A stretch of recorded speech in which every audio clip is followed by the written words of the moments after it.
Hello, everybody, and welcome to the latest Tealium's Take. Today, we're talking about 2024 CDP trends.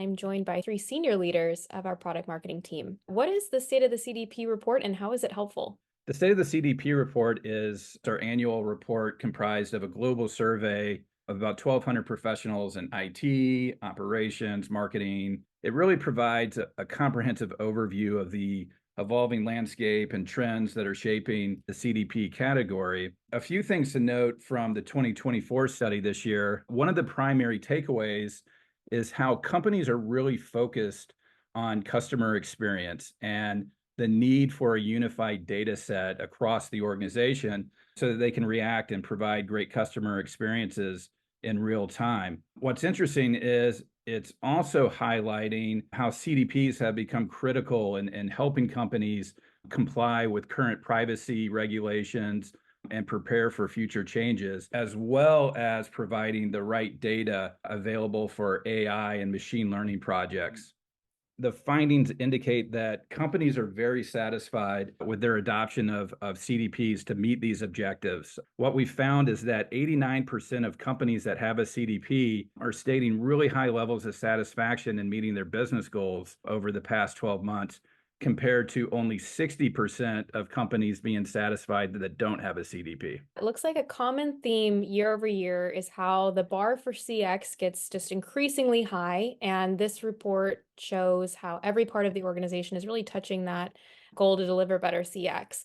What do you feel like this year's report highlights about how organizations are using customer data and specifically CDPs to tackle these immense challenges? I think this is the fifth year of us running this report, so it's interesting from year to year to look at the common questions and see as different challenges become more important. And I think CDPs are pretty unique in that they are able to address many different use cases from one system. And that's because it ultimately holds your view of the customer that is standing between customer experiences and the insights that you have as a business.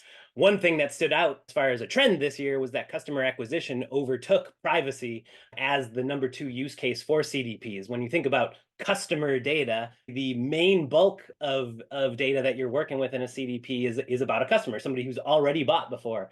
But now we're seeing that the acquisition use cases, as things like third-party cookies go away, becoming more important. It really takes an entire organization to manage customer experience. The less siloed you can be in doing that, generally the better the result for the customer. There are all these new customer data practices and capabilities to accommodate these changing customer expectations and then market forces around privacy, technology, et cetera.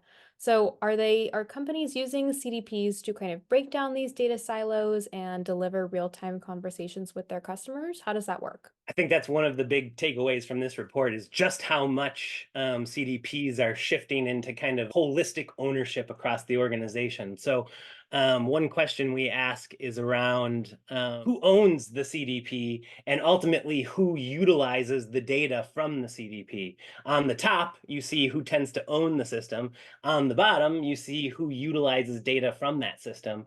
And I think one really interesting thing is, number one, how widely the CDP data is used. Two, historically, people have talked about CDPs as if they're a marketing system. I think it's pretty clear with the graphic on the top that the IT department is normally the ones running it. And I think with good reason, ultimately, because that's an enterprise service.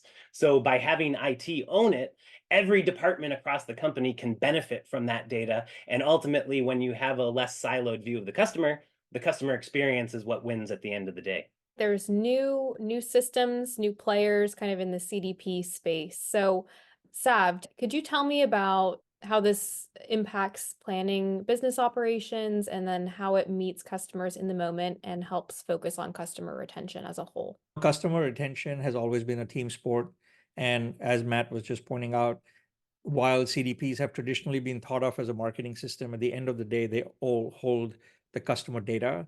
And now, with first party becoming such a big priority, all departments are starting to want that customer data and use that customer data. And just like the graph Matt showed, IT has become such a key player because it's not just about the data in the CDP, it's also about the data in your enterprise, in your warehouses, in your other systems. So it's not that more systems are being bought. It's that more systems and more data are being used and they're being integrated to give you a lot more options within your business organization. It's almost like the data layer for the enterprise is finally becoming one unified data layer. And it means everybody has to come and integrate with that data layer in some way. And that's really what everybody's driving towards. Age-old rule of garbage in, garbage out is just increasingly important with AI and ML. Were there any findings in the report that highlight what organizations should be doing right now? And are companies prioritizing data compliance as fines and regulations become increasingly prevalent in today's society? We are finding that almost every company this year has AI in their mandate. Every board, every CEO has been asked to deliver on AI this year. What we saw in the report was 91% of our customers and the respondents are using the CDP data for AI. Now, that makes sense because the CDP data tends to be filtered, organized, consented. And that's really the big part is there's not going to be any AI without compliance because AI is a black box and everybody really wants to understand how the data is being used and what data is being used.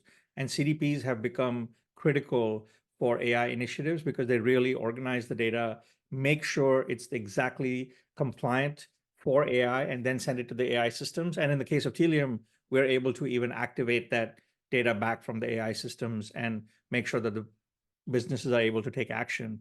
So in addition to AI, compliance and just in general data fidelity have become absolutely critical this year. If you'd like to check out a copy of the State of the CDP, we have it in our resource center, and stay tuned for more exciting Tealium's takes. Thank you so much.